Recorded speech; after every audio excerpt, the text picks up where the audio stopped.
Jalan. Ada yang bisa dibantu? Miss, saya mau bertanya, kan saya dititipin di rumah iinya, sedangkan saya pergi-pergi terus ke Jompo.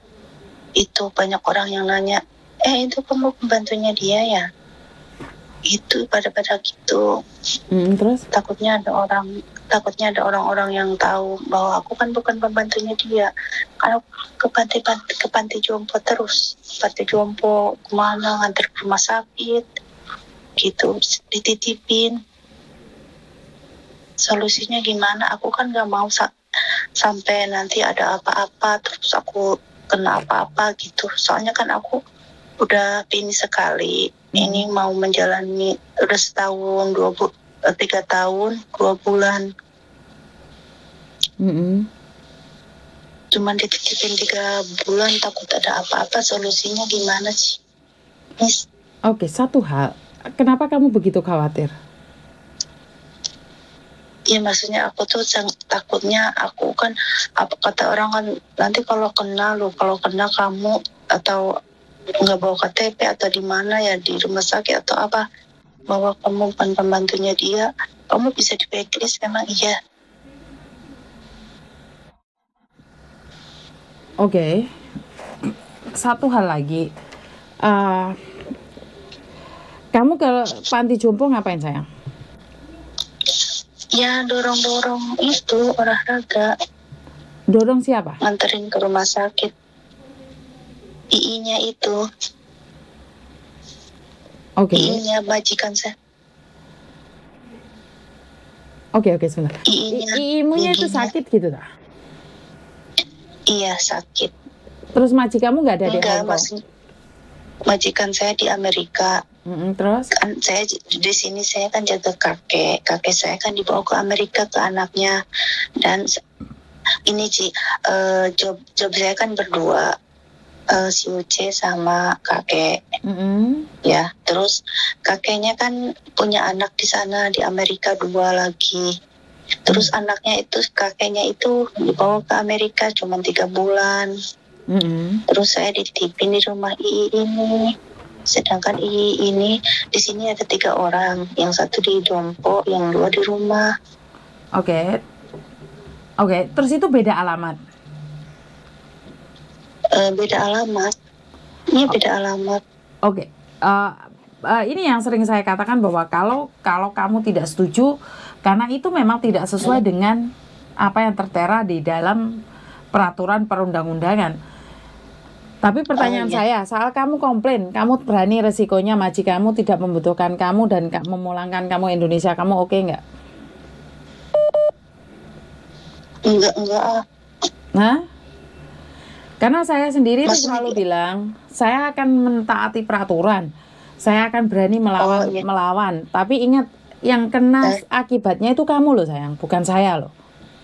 Apakah kamu sanggup dengan akibatnya? Ya. Apakah kamu sanggup dengan akibatnya? Akibatnya gimana? Ya kalau kamu komplain sama, otomatis kan kamu harus komplain sama agenmu, terus agenmu komplain sama majikan, dan majikan bilang, oh ya udah nggak apa-apa karena aku sekarang nggak ada di Amerika, kamu makanya diinterminate terus dikasih uang pulang Indonesia. Itu resiko yang terberat buat kamu. Apakah kamu sanggup menerima resiko itu? Iya, justru itu Ci, aku nggak sanggup, soalnya kan aku masih bebannya banyak, anak saya kan masih membutuhkan kuliah. Nah, kalau kamu masih membutuhkan pekerjaan itu, saya pribadi ya, kalau kamu masih membutuhkan pekerjaan itu, saya pribadi tepuk dada tanya selera, maumu apa? Mau saya itu Ci, jangan, mau saya itu gimana ya, maksudnya kerja di sini nggak usah keluar gitu, nggak usah ke Jompo belakang gitu. Takutnya ada orang curiga, kan di situ kan banyak mbak-mbak ini itu, terus ada yang nanya ini itu, takutnya kan aku kan nggak pernah makanya pas di situ aku nggak pernah bergaul sama orang gitu, nggak banyak bicara gitu di situ, nggak nanya-nanya, itu biasa. Cuman kan orang kalau suster itu kan itu kamu Caca di sini itu juga ini itu. Terus kan bingung saya jawabnya itu gimana gitu. Sebenarnya satu hal, orang bertanya ya jawab seadanya aja, dan waduh nggak tahu Mbak siapa yang tanda tangan atau seperti apa, karena saya sendiri nggak tahu harus ngomong gimana ya Mbak ya, karena saya tidak suka dengan cara majikanmu karena tidak mentaatin peraturan, ini satu. Tapi kamu sudah siap belum dengan resikonya, gitu aja. Kalau aku sih bisa melaporkan majikanmu, tapi ingat resikonya kamu sendiri yang harus pulang ke Indonesia. Oh iya ya.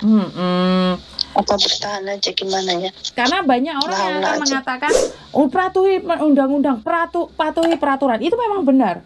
Tapi pertanyaannya kamu masih butuh apa enggak? Kalau kamu sudah nggak butuh uang, atau karena kamu nggak butuh pekerjaan ini dan kamu bisa nge-break kapanpun kamu mau. Ya seandainya aku kan memberanikan ke majikan ngomong ini itu sebagai agent.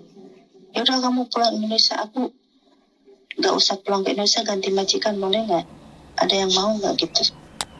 Iya, kamu harus pulang Indonesia sayang. Itu peraturan. Kan kita berbicara tentang peraturan sayang. Berarti harus bertahan ya. Iya, makanya gitu Kak. Aku tahu kalian di dilema. Iya, dilema benar-benar ini. Jadi kan selalu keluar terus, itu yang jadi aku nggak mau itu kan ke Jompo ke rumah sakit, nganter ini ke rumah. Kadang itu mana cecenya ini itu takutnya kan minta KTP, ada yang nanya gitu, takutnya gitu, soalnya kan II-nya itu suka menangis, jadi apa ya, kayak bukannya gila lah apa ya, jadi kadang kalau naik bis, kalau dipakein sabuk pengaman itu kan peraturan bis itu kan harus pakai sabuk pengaman kan, naik kursi roda itu naik bis, dia nangis ya kayak nggak mau pakai ini, kan malu sama orang gitu, tapi kan tukang bisnya yang supir bisnya membentak gitu, kamu nggak boleh gitu, harus pakai ini, sedangkan dianya nggak ngerti. Jadi aku tuh takut ya di jalan itu, takut ada polisi, ada apa gitu Mbak. Oke, satu hal, itu kekhawatiranmu terlalu berlebihan menurutku. Iya. Itu masalah hati itu Mbak. Kekhawatiranmu melebihi. Khawatirmu terlaluan menurut pendapat saya. Iya karena masalah kayak gitu, tiba-tiba polisi datang gitu, terus kamu ditangkep gitu. Terus ada tiba-tiba orang nanyain KTP-mu, teman-temanmu sama-sama pembantu nanyain KTP-mu, terus dilaporin polisi. Pertanyaannya, kowe iki sopo? Siapa yang tahan nyari kamu seperti itu? Lawangnya anak-anak OS overstay kaburan itu loh, yo angel ketangkep ya, bener nggak?